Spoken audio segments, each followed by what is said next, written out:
By the way, can I just say I love the intro music? Thanks. So great. Well, that's a friend of mine, and this is The Walking Dead.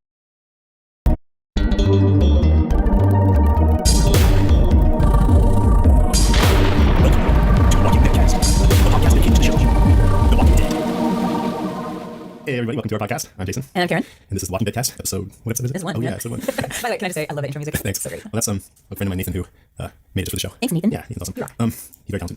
So what are we doing here? Why are we doing this? We're doing a podcast for a show that's coming up called The Walking Dead. That's going to happen this fall on AMC. And it's such a cool comic, and it's going to be really fun to see it made into a show. Okay, let's get on. So one thing that we're going to do, we're going to talk a little bit about what this show is going to be, just briefly. We're going to talk about the comics some, but we don't want to give spoilers. The comic is on issue 75 right now. It's awesome. From what I've seen, the show only has 6 episodes in the first season. Hopefully it gets renewed, so I don't know how far they'll get, but I imagine they won't get very far into the comic. And they've said they're going to have something the same and something's not the same. So just in case, we'll try not to talk about too many details about what happens, but you can IMDb, you'll see that some people are only scheduled for a certain number of episodes. Oh, no, don't want to get spoiled. Don't go on IMDb. So anyway, let's get into the comic, The Walking Dead by Robert Kirkman, who's a writer. It's a comic published by Image. They do create their own stuff, so people who kind of make their own comic and take it fully formed to Image and they put it out. And it's been super successful for Robert Kirkman. He's selling more than some of the comics at Marvel and DC, and he spoke about it. Yeah, it says a lot about the quality of the comic, too. I think it keeps selling more and more each month. Yeah, it's going to be bigger and bigger. This TV show will definitely boost his readership for sure. Actually, you're gonna get some value. They're all wrapped in plastic people. Okay, so I have this letter that Robert Kirkman wrote at the end of the first trade paperback that collects for 6 issues. I want to read that, but do you want to talk about comic first, or should I just go into that? I can tell you a little bit about what I know. So Jace said to me, God, it must have been 6 months ago, said, I mean, even before you knew that this was being made into a TV series, said, you really ought to read this, you love zombies, you really ought to read this comic. And I'm like, yeah, my stack's huge, plus I get the New Yorker. And anyone who gets the New Yorker knows it's a demanding thing. And so it blocks out a lot of me. I mean, not the New Yorker, something anyway. So when we started talking about this, Jason said, okay, now you really should read the comic. So I went out and bought the first trade paperback, and it's issues 1 through 6. It's volume 1. It's called Days Gone By, BYE. It's awesome. And I was hooked. And I've only read the first 31 comics now, because I started thinking about it. And I was talking to Jason about this. I don't want to get too far ahead of the series. I know the series is going to be different. I don't want to get too far ahead because I'm not sure I'm going to be spoiled. This was something that happened to me watching True Blood. I read all of the Charmaine Harris books, all the 60 Stackhouse books, and so I know pretty much everything, although they're going off in weird directions this season, but I know everything's going to happen with True Blood. And it takes a little bit away from the enjoyment, knowing what's going to happen. So although I love it and really, really enjoy it, I'm kind of going to hold off. I think I'm only going to read the comics that go with that particular episode. I'm going to try to do that. We'll see how far I get. Anyway, that's cool. I hope it gets that far. Yeah, exactly. I've been reading them all, and I don't even think I got 31. I think I'm on 20 something, but I think it's a good idea. Yeah, it'll be cool if it gets that far. So Jason's expert, and I'm the newbie, and the newbie who's not going to be spoiled. We'll see. Okay, well, one thing. So I mean, talking to the fans of the comic, you guys know that the first 6 issues were drawn by Tony Moore, and he's an amazing artist. He's got a super detailed style and very clean, and I love it so much. And then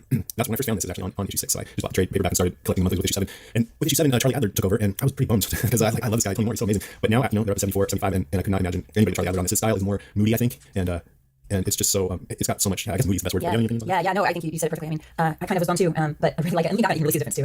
I was just looking back at the first 6 issues, and wow, it's really different. It's really different. It's good though. It's great. Tony Moore's awesome. Tony Moore. Yeah. Him and Kirkman used to be friends, and I don't know. I think something might happen there. I don't know. But anyway, I love Charlie Adler. I hope he stays on. Conrad is gonna get burned out, but I don't know if he is. I don't have reason to think that, but if he is, I bet you all this new attention on it will stoke the fires. Can I also just say real quickly, I have to give a shout out to late great Harvey Pekar. Oh yeah. Just died a couple days ago. I was sad about that too. I'm really sad. I was listening to Fish Air with Terry Gross on the way out, and we're having a story on those. And I was listening to a little retrospective, and Harvey Pekar did this great Valentine's Day radio segment about his cats and how much he loves his cats. And it was about 10 minutes long, and it was basically a Valentine to his 2 kitties, and it was just so sweet and awesome, and he's just wonderful. So this is he's a long time independent comic creator, writer. I worked with Arcrum, and if anybody saw the movie American Splendor, that was based on his life. And he just writes these kind of everyday stories, but has this way of making them very fascinating. He said he believes that everyone leads an interesting life. I thought, wow. Yeah. I mean, I'm not sure I believe that entirely. But you read comics and they're about like him storing his record collection or something. The most mundane things, and he's so interesting. Yeah, he has a point. All right, let me get into this. This is a letter that Kirkman wrote at the beginning of The Walking Dead, right when he just started. He just had the first 6 issues written, and I think it's really interesting, so I'll get right into it. It's called Introduction. I'm not trying to scare anybody. If that somehow happens as a result of reading this comic, that's great, but really, that's not what this book is about. What you now hold in your hands is the most serious piece of work I've done so far in my career. I'm the guy that created Battlefield. I hope you guys realize what stress this is for me. It's really not that hard to believe when you realize I'm delving into subject matter that is so utterly serious and dramatic. Zombies. To me, the best zombie movies aren't the splatterfest of gore and violence with goofy characters and tongue-in-cheek antics. Good zombie movies show us how messed up we are. They make us question our station in society and our society station in the world. They show us gore and violence and all that cool stuff too, but there's always an undercurrent of social commentary and thoughtfulness. When I read this, I was a little bit bummed because one of the things I like about zombies is to be scared. Yeah. And the series does have more of a survivalist bent, which I think is really cool too. Yeah. But I didn't probably like zombie games on the show, but like Resident Evil, if you just play that, I love it because it's like you're in this mansion and it puts you right in the middle of a zombie movie and you can't really see what's around the corner and they'll jump out at you, and I love that kind of thing. And Walking Dead isn't so much that. I mean, it can be, but I think it would be pretty hard to do that in a comic book anyway. Yes, I think so too. I think it's easier to show us in the show. So we'll see if it has some scares. I hope so. I mean, pretty early on in the series, they go into Atlanta, and in the comic book, it did look scary. It looked frightening. They were definitely scared. That was good. But it didn't scare me, partly because it's in comic form. Yeah. And I think in the television show, they can definitely build suspense. They can bring in the music. They can have things come out unexpectedly. Yeah. Okay, let's see. The show's going on. Give me Dawn of the Dead over Return of the Living Dead any day. To me, zombie movies are thought-provoking dramatic fiction on par with any Oscar-worthy garbage that's rolled out year after year. Here. Movies that make you question the fabric of our very society are what I like. And in good zombie movies, you get that by the truckload. Heck yeah, you get that. Questioning the very fabric of our society. Man, that's it. That's why I love zombies. I mean, that's it. It basically shatters everything normal about your world. And I love that. I love to imagine what that'd be like. Yeah, and I read this just before I started reading the series, and so I'm like getting into you can see that he's making good on that promise. Like some people are doing some things that would never be accepted in society, and I'm pretty sure that they wouldn't have even thought of it. But they're just like, what the hell? It doesn't matter anymore. So why don't I don't want to say because it's a spoiler. I'll say it anyway. I wouldn't say it, but why won't I ask this man and woman, a woman and woman says, why don't I ask this man and woman to marry me? We can all be married together. Yeah. Stuff like that. Not just like being violent or committing crimes, but just doing things that are out of the ordinary. You can reinvent what society standards are. There aren't any societies. You make them up. Okay, that's one reason I like to bring that. But anyway, let's see. Walking Dead. With Walking Dead, I want to explore how people deal with extreme situations and how these events change them. I'm in this for the long haul. You guys are going to get to see Rick change and mature to the point that when you look back on this book, you won't even recognize them. I hope you guys are looking forward to a sprawling epic because that's the idea of this one. Everything in this book is an attempt at showing the natural progression of events that I think would occur in these situations. This is a very character-driven endeavor. How these characters get there is much more important than them getting there. I hope to show you reflections of your friends, your neighbors, your families, and yourselves, and what the reactions are to the extreme situations on this book. So if anything scares you, great, but this is not a horror book. And by that, I do not mean I think we are above that genre. Far from it. We're just setting out on a different path here. This book is more about watching Rick survive than it is about watching zombies pop around the corner and scare you. I hope that's what you guys are into. So, you know, I like both. And I think you're right. I think there's going to be some scares in the TV show. But I think Frank Darabont is a good match for this because his movies are often, they have a supernatural bent, but they're also moving and intense. And thoughtful. Yeah, thoughtful, exactly. All right, couple more paragraphs here. All story commentary aside, at the very least, even if you hate this thing, you got to admit it at least looks good. I've been working with Tony Moore for as long as I can remember. I've seen Tony's work. I know Tony's work. I know better than anyone. I got to say, just in case you didn't notice, I don't really like Tony's work. No, Tony really pulled out all the stops on this one. I can really tell that he shares my immense love for the subject matter. This book is really a thing of beauty. I could be more pleased with how it turned out. I hope you all agree. I agree. For me, the worst part of every zombie movie is the end. I always want to know what happens next, even when all the characters die at the end. I just want to keep going. More often than not, zombie movies feel like a slice of a person's life shown until whoever's in charge of the movie gets bored. So we get to know the character, they have an adventure, and then boom, as soon as things start getting good, those pesky credits start rolling. The idea behind The Walking Dead is to stay with the character, in this case Rick Grimes, for as long as humanly possible. I want The Walking Dead to be a chronicle of years of Rick's life. We will never wonder what happens to Rick next. We will see it. The Walking Dead will be the zombie movie that never ends. Well, not for a long time at least. Robert Kirkman. That's awesome. I know. Great introduction. And he has totally stayed. I mean, this was 5 years ago or something like that. Yeah. And he's totally stuck with it. Yeah, I mean that is perfect case in point. I just recently rewatched 28 Days Later, and I was like, wait, they're just now starting to, you know, the very end. They flag on a plane, and I'd love to see what happens. Yeah, okay, they did 28 weeks later, but I want to stick with those characters and see that movie go on for a while. It was bummed. It was over. It was Yeah, good. this needs. I mean, if they can do True Blood, then Yeah. this is gonna be so awesome. Yeah, exactly. I remember each comic has a really long letter page at the end where he answers people's letters, and he's backed off a bit from saying that he's definitely gonna stay with Rick. I think it's just so that he can make us not be too sure of Rick's safety. Yeah, but smart. now that I've read this again, I think that's all just BS, and that Rick's gonna be fine. So we'll see. Yeah, exactly. It might be a situation like so one thing you have to know about me is I'm brilliant with names. Names are like my thing. Not all. Who's the character in Lost? Jack. It could be a Jack situation where Jack is sort of the common thread throughout the whole thing. We'll see. I thought you were gonna say what I didn't want to spoil everything I want to see in the show. Okay, so now we're going to want to talk about the actual show a little bit. We don't know too much about it, but we know a little. It starts this October as part of the AMC's Fear Fest, whatever that is. Have you given a date? Start date? Not that I know, they just say October. Yeah. I was excited. I mean, everybody kept thinking it might be an HBO show. That's what the you get some idea that they got on AMC. That would be cool. I mean, cable's the big place now for critically acclaimed shows. And AMC has Mad Men, of course. Yeah, exactly. Which I think is kind of boring, but I see it as good. I can't get into it. Yeah. If they just added zombies, it would be awesome. It would be awesome. I agree. No, I think it's good. I have to try it again because it's just it's similar, but maybe I just haven't watched enough. So anyway, also Breaking Bad, I haven't seen it. No, I haven't. Here's great. I saw one scene and it was really gritty. It looked good. It's the story of a struggling high school chemistry teacher who's diagnosed with cancer and starts making and selling amphetamines with a former student. Ooh. Which sounds like a bad idea. A bad idea and good premise. So as I mentioned, there'll be 6 episodes in the first season, which is a good thing that they've already greenlighted 6, I guess, before anything is ever shown to the public. Is it 6 episodes for the first season or 6 comics? Episodes. Yeah. First season. I know. Games are like that sometimes. Hopefully season will be longer and I'm starting immediately after season 1. They care about us all. They've announced most, if not all, of the cast. Probably all. I think they're actually filming. Have you seen this cast list? Yes, picture? I have. We got a picture of all the cast. I'll put it on our website if people want to look at it. It shows there are some new characters that aren't in the comic, but this cast picture is awesome. And it shows the people from the comic and one zombie. And if you go to the website, you can see all kinds of things, including, I believe, a demonstration video for how teaching the zombies how to lurch. I didn't look at that on AMC blog, right? Yeah. So AMC.com. You didn't see it? It'll say I saw it, but I didn't get a chance to look how at to it. teach a zombie how to lurch. Much more involved than I am in that. Lurching how hard. I lurch all the time, man. You do? Oh, I do. Yeah, I have a little bit of a leg length difference, and so I naturally limp a little. So I think I'm and that one arm helps. and hunchback. That really adds to it. So I'll have to check it out. Yeah, It's great. So the cast, movie starting, the show stars. I looked through this cast list. I've barely seen any of them in anything. That's great. I mean, I like when unknowns, I agree. because they totally have character. But Rick Grimes, the main character, is played by an English guy named Andrew Lincoln, who has played in some British TV drama and series and one sitcom, and he's done some theater. And can I just say how awesome it is to cast a British guy to be our hero Rick? There's in True Blood. I will stop talking about True Blood eventually. A bunch of the people who are playing these real dyable Southerners are actually British, including the main vampires. Vampire Bill, he's Brit and he's brilliant. So I'm really looking forward to seeing our guy Rick. Cool. Yeah, I mean, he's good. He better have a good American accent. I think it's great. I mean, there's been some good, like Jamie Bamber comes to mind who's in Battlestar Galactica. Did you watch that? No, I haven't seen it. It's great. And there's anyway. So yeah, he should be good. I saw an interview with him, and he just had this thick English accent, and it's so weird. But then with this guy Jamie Bamber who was in Battlestar Galactica, you'd see him do interviews, and I didn't know he was British until he just pressed video. I was like, whoa. Yeah, same with Vampire Bill. Yeah. So I'm just gonna quickly go through the people in the cast. And Laurie Grimes' wife is played by Sarah Wayne Callies, who was on the Fox series Prison Break, which I didn't see. I didn't Chandler Riggs is Carl, who looks great. Here's another picture of. Oh my, he looks just like him. Yeah. I mean, the one thing is, I guess he's gonna grow up fast, kind of like Walt. Yeah, exactly. You have to just say he's older. Right. Keep him as Is he grow up in the comic? No, the comic up to issue 74 or 5 is like a year and a half in or something like that. And it's been out for like 5 years. Yeah. So I don't know if they'll figure out a way to do that. Yeah. He hasn't been anything else as far as I know. He probably has. Jeffrey DeMunn as Dale. He is an older guy, and he's been in a bunch of Frank Darabont's movies, Shawshank Redemption, The Green Mile, The Majestic, and The Mist. All moody thrillers, some supernatural elements. I haven't seen any of those except for Shawshank Redemption. The Mist, The Majestic, and The Green Mile. Yeah, awesome. Was it good? Yeah. I didn't like the book, so I didn't see the movie. John Bernthal is Shane, who's this hunky American actor who he's the only one of these people I've seen, and they had a show Eastwick based on Witches of Eastwick last season, and it only had a few episodes and it didn't succeed. And he was Jerky husband. You know what I'm saying? You and I have not watched Law & Order. I've watched. Yeah, I know. I've seen. Yeah, I guess not. Huh? Right now, I'm not watching any TV. Waiting for a good show. I watched The Office, and there's some other good show that recently. Family. What's it called on ABC? Modern Family. Yeah, that's a really good show. Anyways, okay. Laurie Holden as Andrea. Andrea's my favorite character in the comic. Yeah. She's hot. She's in this one way older than her than the one in the comic. Well, she's in this. Yeah, right here. She's pretty hot. Oh, she does. She's a Yeah, so check her out. And she's been in some. She was in Majestic. Oh, okay. She was, I guess, the star next to Jim Carrey. Oh, yeah. You know, Yeah. I didn't see that. She was in Silent Hill in this. Emma Bell is Amy, who's just had some TV guest starring roles, Ghost Whisperer, Supernatural, and I guess she was a doll in one episode of Dollhouse. I didn't see Dollhouse. Dollhouse is Joss Whedon. So awesome. Joss Whedon, man. Can I just say, is there anything he does that's ever bad? Because, man, I have so much love for Joss Whedon. I just love you. Angel, love you. I mean, I could go into all about that show, but maybe later. So this guy plays Glenn. Oh, yeah. Picture of him. Stephen Ewan. He is. Yeah. That's fresh face. He's only had a role so far, I think. I love his character. I really do. I really do. He just seems like a cool guy. Yeah. He's helpful. And exactly. And really just wants to eventually lose his virginity. Yeah, and he used to steal cars. But he's very cool. No. And then that's about it. Alan Hayes as Tyrese. He seems like he's had some small roles, but Tyrese he's done some Tyrese. Oh, yeah. I love Tyrese, yeah. Big football player guy. He's great. And then there's some new characters: Robert Singleton as T-Dog, Jim Coleman as Lambert Lamb Kendall, Michael Rooker as Merle, and Lynn Edwards as Leon Bassett. None of whom, if my memory serves, are in the comic. No, That's it. no, great. And then I just also love if you go to the AMC blog, you'll see some pictures of the zombies, and I think they look really great. They do. They look They fabulous. look so cool. And I mean, I feel like we're being really effusive. Is that word effusive? Yeah, it is. But I mean, everything I say, so far I'm just really stuck with the way everything's going. That's a problem. You can't have your expectations too high. Oh well. So they've got some makeup artists and production people who worked with the George Romero zombie movies, and so It's they really happy to do that. yeah. And one guy who did the makeup for Day of the Dead is, I think he's the main guy on this, and that was one of my favorite. Have you ever seen? I never saw David. I love it. There's this one zombie called Bubs that they have chained up, and he starts to kind of have a little bit of consciousness, like a pet or something. He starts, I think, he like developed a fondness for some of them. It sounds weird, but it's no, sweet. it's so sweet. Yeah. You know what? Yeah. That was a really sweet zombie face you just made.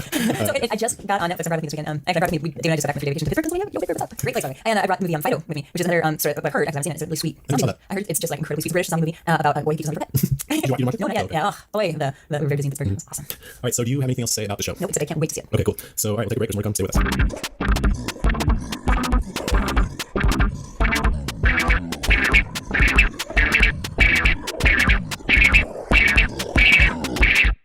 All right, welcome back. We are now going into our next segment, which we're calling This Week in Zombies, the latest news and fashion in zombies. Yeah, I'm going to read a couple of stories that, and by the way, there are a lot. If you do a search, internet search on, just hit zombie news and do a search just on zombie news, the number of news stories that have to do with zombies, it's crazy how many there are, and I took my favorites from this week. So I bring out a couple favorites and tell you guys what's going on this week in the world as it relates to zombies. And you don't think there's a lot, but there is. Okay, so this story comes from the Daily Telegraph out of London, which is a really cool newspaper, I have to say. And the headline is London Dungeon advert showing Queen Mary I as zombie banned. So an advert for the London Dungeon has been banned after terrifying children by showing Queen Mary I in England turning into a flesh-eating zombie. And let me tell you, it's really scary looking. Yeah, isn't that awesome? Wait, now is it okay for me to post this on our website? Yes, I think you absolutely should. Wow, It's that's awesome. pretty It's really freaky looking. I mean, like, they did a great job. So it says digital poster, which was placed on escalators on the London Underground, showed the infamous queen sitting passively on a chair before suddenly turning into a member of the undead and turning to face towards two passengers. 4 people complained that the zombie, complete with bloody gashes on her face, rotting teeth, and red eyes, had terrified their children. And you can see why. When you see the pictures, you can see why. One man said his 8-year-old child was left terrified by the moving digital poster, and another complainant said he had watched scores of kids reel in horror when they saw the poster. The London Dungeon in South London was promoting a new show called Bloody Mary, the daughter of Henry VIII, who reigned between 1553 and 1558. During that time, she had 300 religious dissenters burned at the stake, earning her the title of Bloody Mary, and dungeon bosses said the object of the ad was to show the dark side of her personality and portray her as a villain. So yeah, we'll post on the website. Wait, so this is supposed to promote what? A London Dungeon, by the way, awesome museum. You been there? When you're in London? Oh, it's so. How do you not go to London? It's got everything. It's a nice place. There's a lot of bars there. Yeah, I know that They have medieval torture devices in there that will just freak you out. It's wow. it's an amazing place. Yeah, and so they have this exhibit on Queen Mary, Bloody Mary, and they did this digital poster where she's looking at you, and then she turns to you. She's a big zombie with her mouth wide open. It's awesome. I want to see the film of the kids watching on it. That's the reaction. You know, it's got to be there somewhere. They've got to have like video of the kids screaming and crying. We're bad people, Jason. Neither of us are parents. Okay, great. All right, next story. This comes from, let me do this one first. This comes from the San Francisco Examiner. Little paper. And the headline is British Labour Party announces its anti-zombie position. In a recent interview with British Labour Party candidate David Miliband, press member Mike Forster put forth the following interview in which Miliband confirms his party's anti-zombie stance. So, by the way, they have an official stance against zombies. That's good. You don't want your party to be pro-zombie, right? That's discrimination. Yeah. I don't approve. I just want to hear it's a good idea when it's a bad Hey, just idea. because I'm dead, I don't want somebody preventing me from getting on the dole or whatever. Right. I need brains. Brain dole. So the interviewer, Forster, says to the candidate, Labour Party candidate, have you seen the film Shaun of the Dead? By the way, who screens these questions? Miliband says, no. And the interviewer, Forster, says, do you know anything about the film Shaun of the Dead? And Miliband says, a small amount. I'm not a zombie. Forster, the interviewer, says, tell me what you know about the film. And Miliband says, I know it's got a lot of zombies in it. And the interviewer says, it's about killing zombies. And Miliband says, we don't like zombies. We're anti-zombie. And Forster says, in one scene of the film, Shaun must use his record collection as his only weapon to kill zombies. What will be the first couple of records you'd throw? Your least valuable ones. Miliband says, the most killer record we've got is Wagner. Wagner's opera will kill zombies at 20 paces. See, I love this guy. I love this guy just because he's playing. Forster says, what about the least valuable? Miliband says, my son's playing Mamma Mia endlessly at the moment, so that'd be the killer. See, this guy knows that politicians have to play along, and so he's just like messing with him. He's totally messing like, with let me see what stupid questions I can get you to answer. Serious questions. And he came up with Mamma Mia, which I have to say might be my first choice too. Yeah. My kid was playing Mamma Mia endlessly. We have to kill the zombies. Sorry. Sorry. Oh, sorry. Yeah, sorry. Okay. Next story comes from geekosystems.com. And this story I love. The headline is Zombie Car Crash. It's a classic case of police profiling, or DWD, driving while dead. Well, actually, it's not. If you're on your way to a zombie event and you get in a car crash, you are going to confuse and scare the heck out of your paramedics. This is exactly what happened to 5 people in Portland, Oregon this Friday. Sergeant Grace Stewart said people who witnessed the crash initially thought the victims' injuries were much more serious because of the zombie costumes. Quote, we're glad everyone's alive despite being undead. End quote. The car full of zombie dress party doors was apparently swerving through eastbound lanes of traffic at 9:30 at night, then rolled over, coming to rest upside down. Police are investigating whether there may have been more than 5 people in the car, with some fleeing the scene on foot. This may Shuffling away. some people lurching away on foot. This may or may not become a larger issue for Portland, depending on whether they were fast zombies or slow zombies. Yeah, so, yeah, you get a car crash, the paramedics all freaked out. They look like they've been dead for a few years. Nice. And this last one comes from Collider.com, and the headline is Burton's Dark Shadows. So basically, this is a story about Tim Burton remaking the British Gothic soap opera Dark Shadows. Seth Graham Greene has been hired to write the latest draft of the upcoming Tim Burton Johnny Depp film Dark Shadows. Graham Smith is the author of Pride, Prejudice, and Zombies, and Abraham Lincoln, Vampire Hunter. Dark Shadows is based on the 1966-71 ABC Gothic soap opera and featured Jonathan Frid as vampire Barnabas Collins, along with this is per Wikipedia, other supernatural creatures like werewolves, ghosts, zombies, and man-made monsters, witches, warlocks, time travel, both in the past and the future, and a parallel universe. According to Deadline, film is at the beginning of January. Dead will obviously stars Collins. I wonder if Tim Burton will find some way to cast Helena Bonham Carter and have Danny Elfman do music. Seems like Graham Smith's gimmick is to take something somewhat revered from the 19th century and add a genre horror monster. I'll give Mr. Graham Smith the benefit of the doubt since I have read his books. By the way, I have, and Pride, Prejudice, and Zombies rocks. It is fabulous. The premise of both make them sound a little too popular to be fun. We'll see about that. I'll also give him the benefit of the doubt since the adaptation of Pride, Prejudice, and Zombies has Natalie Portman on board to star and produced with David O. Russell King set to write and direct. Oh my god. So okay, wait. So I'm a little confused on this one. So he's doing the Dark Shadows, adding zombies. Is that what's going on? No, he's doing Dark Shadows, which Oh, already just contains. I see. Okay, but okay. So this Pride and Prejudice and Zombies. Yeah. Did it fit well? Because basically, okay, people who don't know, it's Jane Austen's Pride and Prejudice with zombies, and it's a lot of her language, right? It's like it kept a lot of her words and then just added this extra plot line or something like that. So how does it fit together? Seth Graham Smith is brilliant. That's how he did it. I mean, he's just freaking brilliant. I read the first few pages and it was really good. Yeah. He writes it in Jane Austen's voice, and he makes it fit beautifully. It's like, I mean, it's like it was made for this. It really, I mean, you can read Austen two ways. You can read it as really serious, or you can read it like she's kind of having fun. Okay. And I kind of always read Austen like she's kind of having a lark, she's having fun with people. And so if you read it from that way, from that angle, it fits really beautifully, and it's really well done. And he doesn't, it's all her words plus his, and he doesn't take anything away from her story. He just makes the Barrett sisters into these kick-ass, awesome superhero, marriageable young ladies. So they're all very proper and British, and they kick zombie ass. I'll see that movie. It's got Jenny Top, what do you need? And apparently, the last paragraph, this is incredible. Bergman is also producing an adaptation of Grant Smith, Abraham Lincoln, Vampire Hunter, along with Timur, I'm not even sure, Bekmambetov of Wanted. Grant Smith wrote the screenplay for the film, and Deadline reports that Bekmambetov is likely to make the movie his next directing effort. I'm sure all of these films move through the pipeline. I'll have to sit down and give his books a read as they move through the pipeline. So, yeah, here's a picture of the Dark Shadows old cast. This is cool because when you first started reading the news, because I didn't know any of these stories, by the way. Karen's our news reporter, and when I first asked you if you would want to do that, I thought they would all be stories of like fan things that are coming up or something, you know? And then you pulled out these awesome stories of just zombie happenings around the world, which is great. And then you started fan them there too. So thank you for doing that. That'd be good. Okay, I think we're about ready to close out the show. We are. Okay, that's our show. That's our show. All right. I just want to thank Nathan Melstead, who did the music and intro and this music that you're hearing right now. This one is not original for the show. He written it before. It's music for me, and you can, if you like it, you can go to iTunes, Amazon, or eTunes and get it from there. And my buddy Chad helped me with the other music in the show. Hey, Chad. Chad McDonald. He's great. Friend of my wife's Fawn did the website design, which is not up yet, but will be soon. And my friend Doug Hill is hosting the site for us, so thanks a lot. Yeah. Appreciate that. Yeah, it's awesome. And I want to thank you for coming here and doing this with me, Karen. Oh, thank you, JC. And I just want to thank everybody who's listening. I hope you liked the show. I loved it. We are, if you didn't love it, let us know. Yeah, We yeah. want to know, this is our first time, so we want feedback. And the show will change as time goes on. We're going to be bi-weekly to start. And, maybe when the show comes out every week, we'll do every week once the show comes out in October. And we're going to have a feature called the Deadcast Top 5, which starts next time. And the first top 5 will be the top 5 things you like about zombies. Yep. So Karen and I will give ours, and if we get anything from you guys, we might read them on the air, or you can call us, and we'll play your messages over the air. Jason's gonna come up with a top 5 list. I'm gonna come up with a top 5 list, and then we'll take turns reading them, and we'll read your The answers. best ones, Yeah, exactly. The worst ones too. And the worst, very worst one. So try to send in the Top worst one. 5 things you like about I hate zombies. zombies. That's number 1. I forgot the question. Number 3, have you. Number 4, where you guys think That's it. Okay, so, and then we're not exactly going to be about The Walking Dead. We'll bring other zombie topics, zombie news, other shows. Maybe we'll watch True Blood, and we might talk about that some, or I'm sure we'll, if I don't. And, Guaranteed to be obsessed. I love the writer Alan Paul. He did American Beauty, which is my favorite movie, so I should, and we'll watch that. Next, here's our contact information. You can reach us at brains@walkingdeadcast.com. So that's where you can send any comments, questions, feedback. Brains@walkingdeadcast.com. No the. Just walkingdeadcast.com. You can call us and leave a message at 650-485-DEAD. That's 650-485-3323. Or you can go to our website, walkingdeadcast.com. No the also there. And just leave some comments. It's a blog, so just leave comments. Please do. Read them all. And that's it. One more thing. Compound's coming up, as you probably know, and I scored a ticket off eBay. And I'm going to go, and I'm hoping I can get into the Walking Dead panel. I'm supposed to meet this person to pick up my ticket Friday morning, and they have to go in and get their badge and bring it out to me, and the panel starts at 11:30, so I'm just hoping that, the lines are just amazingly horrible there. They are, but everybody's so cool, and the lines you'll befriend some people, and While the panel's going on the outside and getting consoled by them. That was awesome. I put it because I think Frank Darabont to be there, and Robert Kirkman, and a bunch of the actors from the show. oh man, that's fantastic. I heard actually this year that they're expanding to a couple different things, that they have like other buildings that they're using, so not just one dimension, but other buildings that are starting to be hopefully that'll huge. smooth things out somehow. Jane Jack got pushed out to some hotel. Yeah. And also I think the network G4 is carrying Compound this year. Oh, yeah, cool. Maybe I'll just like zombie and somebody. No one's gonna get that zombie. No, I don't think nobody else has a Walking Dead podcast, right? That's Actually, there are. And we hope you find it. Okay, well, that's our show. Thanks for listening. Don't get it. Hey everybody, Karen and I recorded about 8 or 9 minutes of stuff about ourselves at the beginning of the podcast, and when I was listening over to it again, I realized that meant it was about 10 minutes until we actually started talking about The Walking Dead. So I moved to the end, and if you're interested in just getting a little more personal with us, then you got that here, and if not, then you just stop right now. So here we go. Oh, so I'm Karen, and that's Jason, and the reason we're here is this is your podcast, and maybe we should start and talk about who we are and what we do. You first. Well, I just wanted to do this because I was looking for something to do, and I always have loved zombies. And I was a huge Lost fan, as I know you were, and I like all the podcasts, especially Jane Jack. And yeah, shout out to Jane Jack. We love you, Jane. And it all just came together. I love this comic book. I was just going through all my comics, by the way, and I have about 3,000 of them. And You're not kidding. Yeah, and it took me about a week to alphabetize them all. And Walking Dead is probably my favorite of all those. I just love Kirkman's work, and I don't know how many people who are listening to this know about the comic. I assume everybody knows about the show, and I bet you a lot of them know about the comic. We're going to talk about the comic in the show. Anyway, so basically, I really like zombies a lot in particular. I love thinking about the idea of just walking out in the world and being unsafe. Yeah. And I just get this shot of adrenaline. Sometimes I'll be walking around outside and I'll see somebody shuffling along. Actually, the other day I lived next to this lake, and I was walking around the lake, and I was just trying to notice that there were no cars and there were no people. And I'm like, wow, it's almost like I'm thinking about zombies lately. It's almost like we have the apocalypse right now, and there's nobody and I was trying to imagine, okay, what would it be like if some zombies came shuffling over that hill over there, and then this big guy came walking around the corner, and he was totally shuffling along, and I got this feeling of fear, and I was like, oh my god. And I was walking by, and I'm sure I don't know if he noticed, but if he saw me at all, he probably saw the fear. And I was like, I have to shuffle along too. I just think I'm You're exactly. And if you smear some zombie juice on you, then we'll be able to detect you. So it's strategy. So that's pretty much that's enough about me. That's all you really need to know is that I really enjoy this topic, and I was looking for something fun to do, and I think it's gonna be a blast. Can I say one thing that I think people need to know about you? That I think is this is to me, Jason, in a nutshell. So he knows that I'm his buddy who also really likes zombies. And zombies. I like all kinds of I like vampires, I like the shapeshifters, I like all that stuff. Love Lost. Well, a couple years ago, Jason and I went to go see Planet of the Apes. This was the Tim Burton Planet of the Apes remake, and we went to go see Planet of the Apes. And we both actually like the movie. I like the movie a lot. I think it's great. I think it holds up. Anyway, we were exiting the theater, and Jason's first comment to me was, "Did you think that Helena Bonham Carter ape was really sexy?"